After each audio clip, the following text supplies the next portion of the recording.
Hai, Assalamualaikum. Bersama dengan Iza lagi. Okey, sebelum ni Iza ada kongsikan beberapa barang-barang yang Iza gunakan untuk dessert table. Contohnya macam tempat letak kek, tempat letak sandwich dan sebagainya. So kali ni Iza nak kongsi lagi barang-barang yang Iza gunakan untuk dessert table juga, berkonsepkan kayu berwarna walnut juga, untuk you all dapatkan idea juga. Mana tahu you all dekat rumah kan yang suka masak-masak, okey, yang ada tetamu selalu datang kat rumah, lepas tu nak sediakan makan-makan kan. So ada masa yang kita sediakan dessert. Okey, so kalau sebelum ni kita susun kuih-kuih ke kek ke ataupun apa-apa brownies untuk tetamu, okey, kita letak dalam bekas yang macam pinggan ke mangkuk kan. So kali ni apa kata kita ubah konsep tu macam berkonsepkan dekat majlis-majlis. Sebab senang je, kita kan memang ada dessert yang kita nak sediakan pada tetamu, tapi kita kekurangan dari segi bahan-bahan untuk kita nak menyusun makanan-makanan pemanis mulut ataupun dessert tu. Okey, so kali ni you all boleh tengok tau, ada design kayu yang jenis lebih tinggi, yang dia ada stand, dan ada juga yang berkonsepkan ada 2 tingkat dan sebagainya.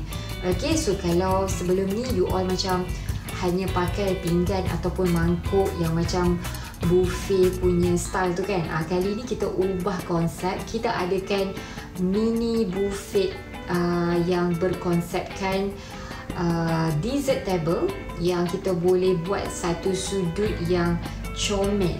Okey, so sangat simple tapi nampak cantik. Okey, so dekat sini Iza nak kongsikan ada 2 bentuk. Okey, so bentuk yang pertama ni, so yang ini berbentuk bulat, dia ada pangkal di sini. Okey, so kita boleh pegang dan bawa macam ni lebih mudah, dan dia ada 2 tingkat. Yang bawah saiznya lebih besar berbanding yang atas. Okey, jadi macam kita sesuai untuk susun cupcake, cheese tart, ataupun kita nak susun dessert yang lebih kering lah. Okey, so kita boleh letak.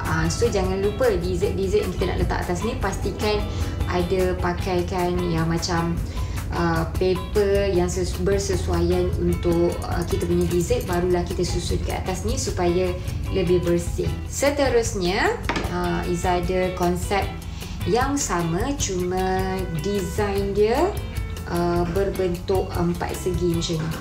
So kita boleh susun lah. Okey, bentuk yang bulat ada, kita ada bentuk yang 4 segi macam ni. Okey, so yang ini hanya 1 tingkat, tapi yang penting dia ada stand dan konsep colournya masih klasik kayu walnut dengan colour hitam macam ni.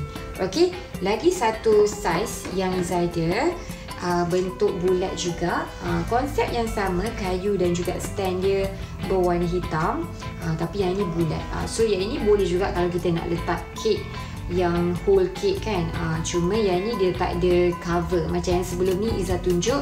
Iza punya tempat letak kek yang ada penutup yang berkaca.